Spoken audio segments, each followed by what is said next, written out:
Je ne doute pas que tous les profs de FLE soient passionnés de ce qu'ils font. Mais en termes d'excellence, il n'y a pas vraiment moyen de se démarquer. Si vous faites des meilleurs cours, si les élèves vous préfèrent, votre personnalité, si vous faites des cours exceptionnels, pas moyen d'avoir une rémunération qui va avec vos talents et ce que vous proposez. Et donc ça fait donc une sorte de démotivation, parce que si on est tous à égalité, on n'a pas envie de s'arracher pour faire de meilleurs cours, pour proposer une meilleure qualité et gagner par conséquent plus d'argent. Vous avez peut-être entendu parler du métier de professeur de FLE, français langue étrangère. Dans cette vidéo, on va essayer de voir comment devenir professeur de FLE et quels sont les différents types de statuts pour devenir professeur de FLE. Si vous envisagez vous aussi de devenir professeur de FLE, je vous suggère de bien rester jusqu'à la fin de la vidéo pour découvrir comment accéder à ce métier et si c'est un job intéressant pour vous, par rapport à votre profil et à vos compétences. Alors d'abord, j'aimerais passer en revue avec vous les différents types de profs de français qu'il peut exister. Alors il y a deux types de profs de français avec lesquels on va pas s'attarder dans cette vidéo, mais je vais quand même les citer en début de vidéo pour que vous les connaissiez. Certainement comme moi, quand vous étiez jeune, vous avez eu des profs de français au collège ou bien au lycée. Les profs de français de l'éducation nationale, ce qu'on appelle. Donc qui ont fait le CAPES et puis qui sont devenus professeurs de français un petit peu plus tard. Ces profs de français, on les appelle les profs de FLM, français langue maternelle. Ce sont des professeurs de français qui vont enseigner à des apprenants dont la langue maternelle est le français. Donc il n'est pas du tout question d'enseigner à des étrangers, des apprenants d'origine étrangère. Il y a également une autre terminologie, celle de professeur FLS, français langue seconde. Alors on va dire que c'est un petit peu à mi-chemin entre le professeur de FLM et le professeur de FLE. Le professeur de FLS, il va enseigner à des apprenants dont la langue maternelle n'est pas le français, mais sur ce territoire, le français est la langue officielle, celle qu'on apprend à l'école. Je vous donne un exemple, par exemple au Sénégal, on sera prof de FLS. Parce que les Sénégalais ont pour langue maternelle le Wolof, mais vont apprendre le français à l'école. Donc il ne s'agit pas d'un prof de FLE, parce qu'on n'enseigne pas à des Allemands ou des Russes, qui n'ont pas du tout de base de français. Au Sénégal, ils en ont. Et enfin, le dernier type de prof de français, celui auquel on va s'intéresser dans cette vidéo, c'est le professeur de FLE, français langue étrangère. Alors qu'est-ce que c'est un professeur de FLE? C'est un professeur qui va enseigner à des apprenants qui n'ont pas du tout de base au niveau de la langue française.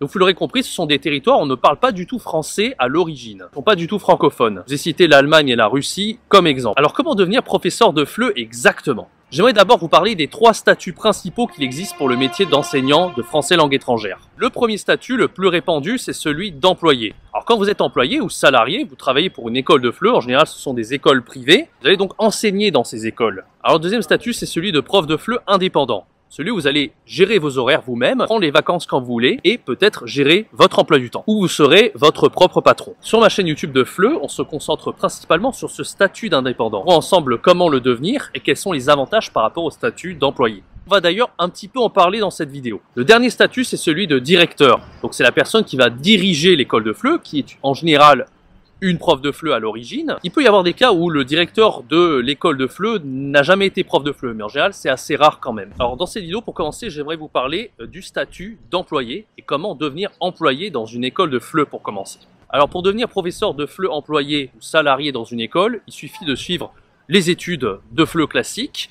Donc si vous avez fait une licence qui est en rapport avec les langues, les sciences du langage, vous pourrez ensuite passer le diplôme de Master FLE, et vous n'êtes pas obligé de passer le Master 1 FLE, vous pouvez aussi passer le DU FLE, le DAE FLE, ou un autre diplôme du CAVILAM d'Alliance Française, si je dis pas de bêtises. Par rapport à ça, Google est votre ami, il vous renseignera mieux que moi. Alors en général, quand vous devenez salarié dans le domaine du FLE, vous travaillerez dans des écoles qui sont la plupart du temps privées. Il est également possible d'enseigner dans le public, mais 90% du temps, vous enseignerez dans les écoles de FLE privées. Celles où les apprenants vont payer en général assez cher pour obtenir des cours de français de votre part. Par rapport au statut d'employé, l'énorme avantage que je vois moi personnellement, c'est celle de se former en tant qu'enseignant de FLE. Vous partez de zéro, vraiment vous n'avez pas d'expérience en tant que prof et encore moins en tant qu'enseignant pour le français langue étrangère. Et vous allez donc obtenir une expertise, à la fois à travers l'obtention de vos diplômes, mais aussi l'expérience professionnelle que vous allez acquérir sur le terrain. Sur le terrain, donc dans ces écoles, parlons-en, il y a des gens qui sont beaucoup plus expérimentés que vous, qui vont pouvoir vous donner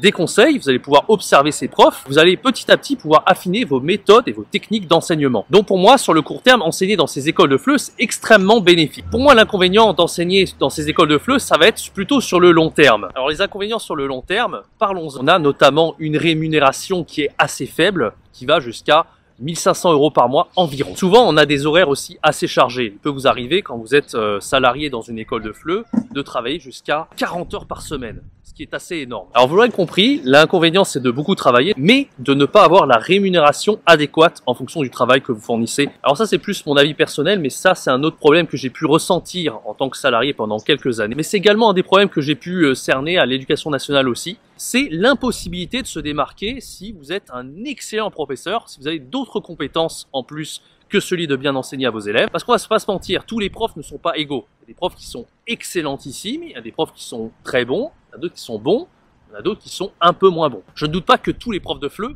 soient passionnés de ce qu'ils font. Mais en termes d'excellence, il n'y a pas vraiment moyen de se démarquer. Si vous faites des meilleurs cours, si les élèves vous préfèrent, votre personnalité, si vous faites des cours exceptionnels, pas moyen d'avoir une rémunération qui va avec vos talents et ce que vous proposez. Et donc ça fait donc une sorte de démotivation parce que si on est tous à égalité, on n'a pas envie de s'arracher pour faire de meilleurs cours, proposer une meilleure qualité et gagner par conséquent plus d'argent. Et ça c'est le problème d'être salarié parce qu'il y a un salaire qui est le même pour tout le monde, mais quand vous êtes indépendant, vous n'avez pas ce problème. Vous pouvez proposer une meilleure qualité de cours, proposer une qualité de cours qui est encore meilleure pour arriver à satisfaire vos élèves encore plus et en plus apprendre d'autres compétences pour vous démarquer. Pas que celui d'enseigner, mais en plus apprendre à vous vendre, à vous mettre en valeur, quelque chose qu'on fera jamais en tant que salarié dans une école. Alors maintenant dans cette vidéo on va parler de comment devenir un professeur de FLE indépendant, c'est-à-dire comment devenir vraiment son propre patron, comment vraiment gérer vos horaires et comment arriver à être successful en tant que professeur totalement libre. Alors je vous ai parlé de professeur salarié en tant que prof de FLE juste avant.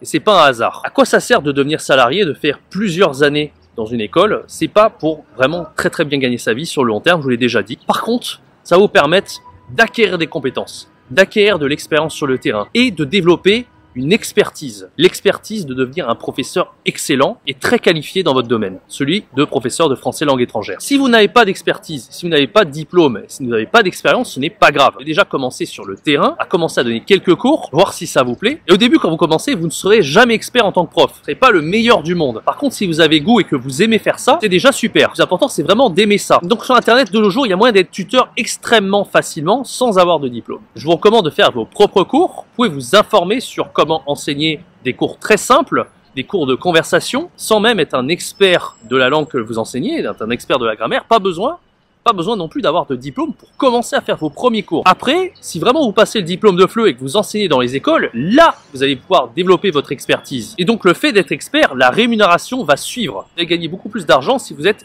spécialisé, expert et professionnel dans votre domaine. Les élèves vont immédiatement le voir et vous allez être reconnu à votre juste valeur. C'est ça qui est extrêmement puissant pour moi, le fait d'être indépendant prof de FLE par rapport au fait d'être salarié dans une école où tout le monde est à égalité.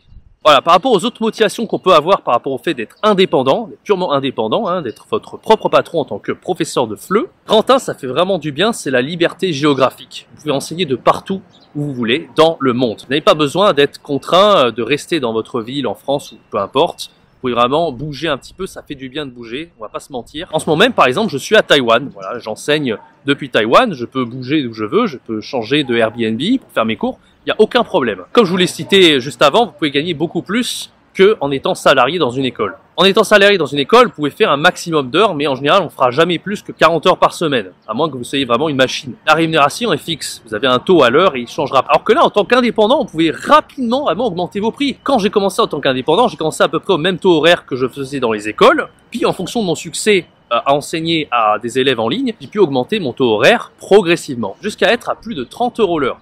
32 € l'heure à l'heure actuelle d'ailleurs, et à gagner plus de 2000 € par mois. Parce que si vous arrivez à faire 40 heures par semaine à plus de 30 € l'heure, ça va vite. Et par rapport à la situation sanitaire, je ne vous apprends rien par rapport au Covid-19. Il n'y a pas beaucoup d'offres d'emploi. Voilà, les offres d'emploi pour le FLE, c'était le gros avantage du boulot quand vous étiez salarié, c'est que vous pouvez trouver facilement une offre d'emploi de prof de FLE un peu partout dans le monde. Mais depuis qu'il y a la pandémie, cet énorme avantage qu'on avait de trouver n'importe quel prof de FLE dans le monde, et ben on l'a plus. Parce que maintenant, avec le virus, partout, ils ont fermé les écoles, il y a les gestes barrières.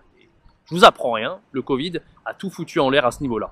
Raison de plus pour devenir indépendant. Je ne peux que vous inciter à le faire. Alors concrètement, comment faire pour commencer à devenir indépendant? Passer du statut de salarié à d'indépendant, ou carrément, si vous n'avez jamais enseigné le FLE, de passer directement à la case indépendant, parce que c'est aussi possible.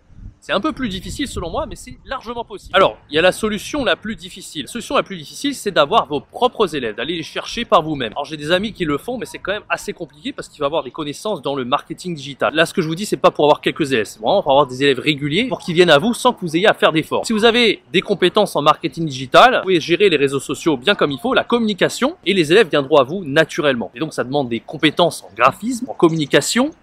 C'est pas facile. C'est pas facile du tout. C'est pas vraiment ce qui nous intéresse. Nous, on n'a pas envie de faire de la communication. On a plutôt envie d'enseigner, tout simplement, d'avoir des élèves qui tournent, qui viennent à nous, et puis on leur enseigne directement. Donc, plutôt que de passer par le marketing digital et par la communication sur les réseaux sociaux, là, je vous recommande plutôt de commencer avec les plateformes en ligne. Croyez-moi, il y a vraiment de quoi faire par rapport aux plateformes. Pour commencer, moi, je vous recommande de postuler sur la plateforme italki. Italki. C'est vraiment la meilleure, cherchez pas, c'est la numéro 1 mondiale, c'est là où il y a le plus d'élèves. Je crois qu'il y a jusqu'à plus de 2 millions d'apprenants. Pour postuler, c'est très simple, il suffit de renseigner votre CV et vos diplômes. Comme je vous l'ai dit tout à l'heure, si vous n'avez pas de diplôme, c'est pas grave, vous pouvez commencer en tant que tuteur sur la plateforme. Faites juste attention à que les inscriptions soient bel et bien ouvertes. Je vous donne le lien dans la description, vérifiez, c'est pas toujours le cas sur le tableau des fois. Ils disent que c'est fermé, donc vérifiez que ça soit bien ouvert. Une fois que vous avez renseigné votre CV et vos diplômes, il faudra faire une petite vidéo. Alors 1 minute de vidéo, ça suffit, hein. Pas obligé de faire plus. Et après, vous allez donc dire quels sont les bénéfices pour l'apprenant, qu'est-ce que vous allez leur apporter à travers vos cours. Une fois que ça c'est fait, vous uploadez la vidéo et vos expériences pro, et ben vous attendez que ça se passe. italki va vous contacter d'ici 2 jours. Si vous êtes pris, bingo, vous avez un petit entretien à faire, et c'est pas un entretien d'embauche, pas du tout. C'est juste pour vous dire comment la plateforme elle marche, son fonctionnement, tout simplement. Voilà, vous la prof maintenant sur la plateforme italki par exemple. Le but maintenant, ça va être de bien gagner votre vie en tant que prof de fleu. C'est votre objectif final, finalement, c'est comment devenir un enseignant indépendant, vraiment bien gagner sa vie, vraiment être heureux, avoir cette liberté géographique dont je vous parlais plus tôt, être heureux, être son propre patron, faire ce que vous voulez et quand vous voulez, et aimer ça. Ça, c'est le plus important. Vous devez aimer ce que vous faites. J'aimerais maintenant vous proposer mes services. Ce que je vous propose maintenant, c'est un coaching, un accompagnement personnalisé pour vous aider à devenir professeur de FLE indépendant. Que vous ayez de l'expérience en tant que salarié dans des écoles de FLE, que vous ayez 0 expérience dans le domaine du FLE, cela n'a aucune importance. Avec ce coaching, on part vraiment de 0. Quel que soit votre statut, quel que soit ce que vous ayez fait avant. Même si avant, vous étiez intermittent du spectacle, peu importe, vous pouvez commencer dès à présent avec ce coaching. Alors, pour accéder à ce coaching, c'est le premier lien dans la description. Tous les détails seront sur cette page. J'ai déjà aidé plus des dizaines de profs à atteindre leur rêve de devenir professeur indépendant. L'histoire d'Isabelle est assez folle. Elle était justement professeure salariée pendant des années en tant que professeur de FLE. Et là, à cause du Covid, elle a perdu son travail en tant que salariée.